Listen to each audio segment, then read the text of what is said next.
Hey everybody, my name is Chris Lambert, and this is the Kanye West News Roundup presented by Watching the Throne, a lyrical analysis of Kanye West, the number one Kanye West podcast for May 31st, June 1st, the day that we got the brand new Kanye West album, the self-titled, I guess it's self-titled, right? Yay. We still don't know if that's going to be the cover art. We still don't have a solid track list. But things are happening. The live stream happened just a few hours ago. Not even a few hours ago. It ended like 30 minutes ago. We got to listen through the album twice. I hope you were there and got to enjoy it. Album's pretty fucking awesome.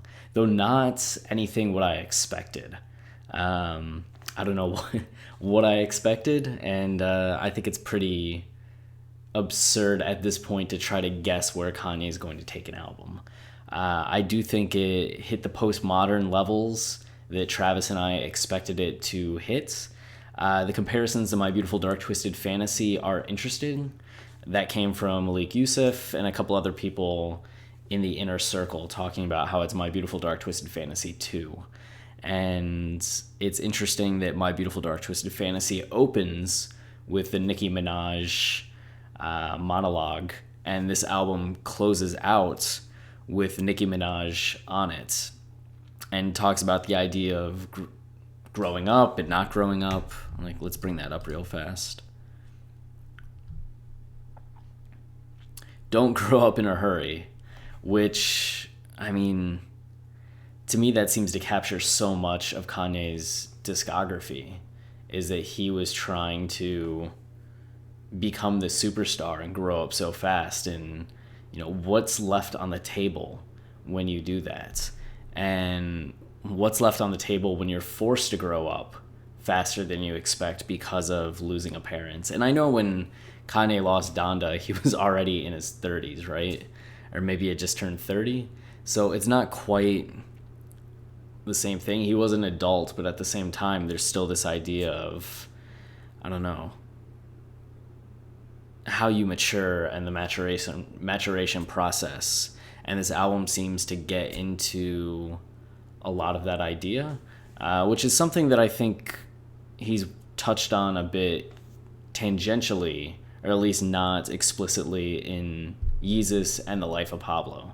Both of those albums showed growth, maturation, reaching this point of adulthood. And he had that tweet that he finally felt he was becoming his parents' child, or the adult that his parents wanted him to be, something to that end. And I think this album kind of gets to that. I don't know if it necessarily answered, at least on this first listen, or first two listens, everything about Kanye's political views, where he stands with that, though maybe when I get to listen to it a few more times and read the lyrics a bunch, I'll feel differently about that and be like, oh, it clearly explains everything that he's thinking and feeling. One highlight of that might be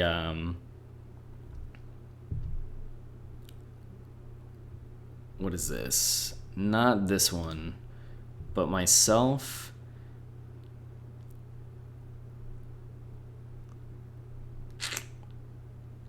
Nope, I don't know where it is. But he had something about his dark thoughts. Is it impremeditated? The most beautiful thoughts are always inside the darkest. Just say it out loud to see how it feels. People don't say this, don't say that, just say it out loud to see how it feels. I think there seems to be something there with what he's been saying on Twitter, what he's been saying publicly.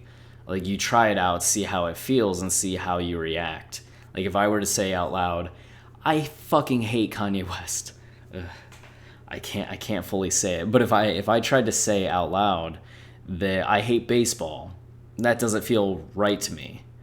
And I don't know if I'd know that until I said it. I don't know if that's exactly what he's getting at, but there's that idea there. Like, you can think that you hate something, you can think that you love something, but until you say it or take that action, you don't necessarily know how you truly feel. And you don't want to test that on a lot of things, right? Like, there's some dark places that those thoughts can lead. And you may not want to push all of those boundaries. But there's some of those lines that are probably worth crossing. I'm sure there's some, like, if you're driving your car, you shouldn't test traffic laws by just driving across the yellow line and smashing into somebody else and being like, you know what? I like safe driving. Safe driving does feel better than reckless driving. Don't do that. But I think there are probably other areas in your life that don't inflict harm on somebody else and don't inflict harm on yourself, that you can maybe test those things. If you think that you're going to hate watching this sport, or hate going to see this concert, or hate listening to certain music, or that you're going to love something, test it out and see how you feel. How do you respond to that? Do you actually not like watching soccer? Or when you watch soccer, do you kind of like it? I think those are kind of like very basic and like general and almost kindergarten level interpretations of what's going on, or examples of what's going on. But I think it kind of gets at maybe some of the dynamic. God, I wish I had more, but I really have to sit with the album. The sonic aspects were killer, especially the last two songs. There was something about them that really fucking resonated with me, especially the line on Someday with we're still the kids we used to be. I put my hand on the stove to see if I still bleed. Yeah, nothing hurts anymore. I feel kind of free. We're still the kids we used to be. I put my hand on the stove to see if I still bleed. Like, damn. There's something about that imagery, something about the sensory input that really, really, I don't know, resonates with me. Just that imagery, that dark beauty to the idea of like putting your hand on the stove to see if I still bleed. Like, fuck, that's beautiful. And the fact that the album kind of builds to that before getting into this ridiculous conclusion is just something I love.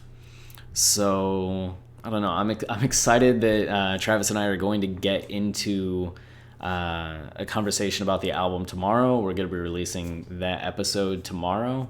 And then on Tuesday, we'll have our first episode up, a narrative and thematic deconstruction of premeditated murder. So, yeah. And every Tuesday from here on out, for the next 7 days, we're going to be doing just Ye and having a new thematic, narrative and thematic deconstruction of Ye before doing a final overview of the album. And every Friday, following next Friday with the release of Kids See Ghosts, whichever one it is, we're going to be doing narrative and thematic deconstructions of Kids See Ghosts. So it's going to be a busy time for us. It's going to be an exciting time. Early reactions to the album seem to be pretty on point. Oh, and one of the reasons that we're currently not tweeting is that I put us over the limit for sending tweets. It turns out that you can send 2,400 in a day, and yeah, I sent 2,400 in a day. Nope, one of these days. But initial reactions were really good, and well, yay, the album is so fucking fire. You can see some of the pictures that Team Kanye Daily are sharing, and had a couple of the Team Kanye Daily staff, I guess, were there and got to actually hang out with Kim and Kanye, give Kim and Kanye hugs. Jonah Hill was there. Here we go. There's one photo, and I don't know if Noah got a picture with them. Kanye and Candace is around a lot. Kim and Pusha. There we go again. Man, I feel like the images from this are going to be even more iconic than Madison Square Garden. And as cool as Madison Square Garden was, I just feel like there's something way more different about this, given the fact that it's just not in the typical location that you expect, that everybody's watching kind of on their phone and at home and getting to interact live on Twitter rather than being in the movie theater and not really having your phone out and really having to be quiet. There was something really cool about this experience. Let's peep real fast. Kanye, latest.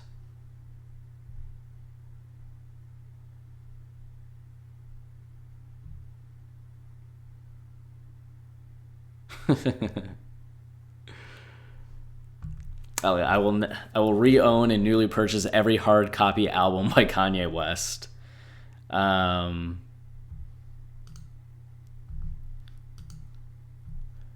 is a different kind of artist. He's not making anything that's already out there. He's seriously talented and has such a great ear. Flex Odin. Yeah, Kanye and Kim really love each other. Is that shocking? Kanye did it again.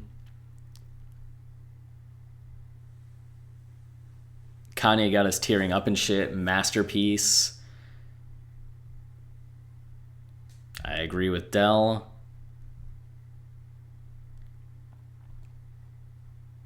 Everyone hated Kanye a month ago. Now the same people on my timeline are going crazy for the new album. That's Twitter for you. Kanye didn't drop. Yeah, the album still hasn't come out. I guess that's one of the talking points. We still don't actually have a way to listen to the album. It didn't hit on Apple Music. It didn't hit on Spotify. So we're currently at a loss for how to listen to it further. Is it something where we're going to wake up and it's going to be there? Is it something where we're just going to have to wait longer? I don't know. I wish I knew. I wish I had answers for all of us and could share that. Damn.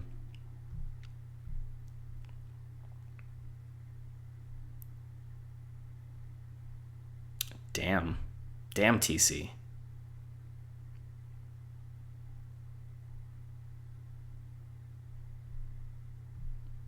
This is an exciting YouTube video, me scrolling through this. But I think that's all that I got for tonight. I love the album. I think my favorite track so far is definitely, I think, song 7, the closer, actually at this point, or Someday and song 7. But I'm going to be listening to it on fucking repeat, and we'll get back to you with more information. If you have any topics you want us to talk about in the podcast episode that we're recording tomorrow, leave a comment here or tweet it at us at Kanye Podcast. If you want to listen to our podcast, Watching the Throne, a lyrical analysis, just type in Watching the Throne anywhere that you listen to podcasts, and it should be there. And yeah, we'll be back. Oh, geez. On Monday with another episode of this, but tomorrow we'll have the podcast episode coming out. So looking forward to talking more, and I can't fucking believe you have a new Kanye album, and I also can't believe that I've been so calm in an episode that we have a new Kanye album, but I'm just sort of on cloud 9. I'm so happy right now. I feel a lot of stress just off my shoulders on whether or not the album's going to be good or not. I always get that concern that this might be the one that I'm like, Kanye's lost it. But this wasn't that. So I'm feeling pretty happy. I'm looking forward to the next weeks, talking about the album more and more. And, looking forward to talking with you all about it. So thanks for joining in. And keep it wavy. Oh, no. Okay, there it is.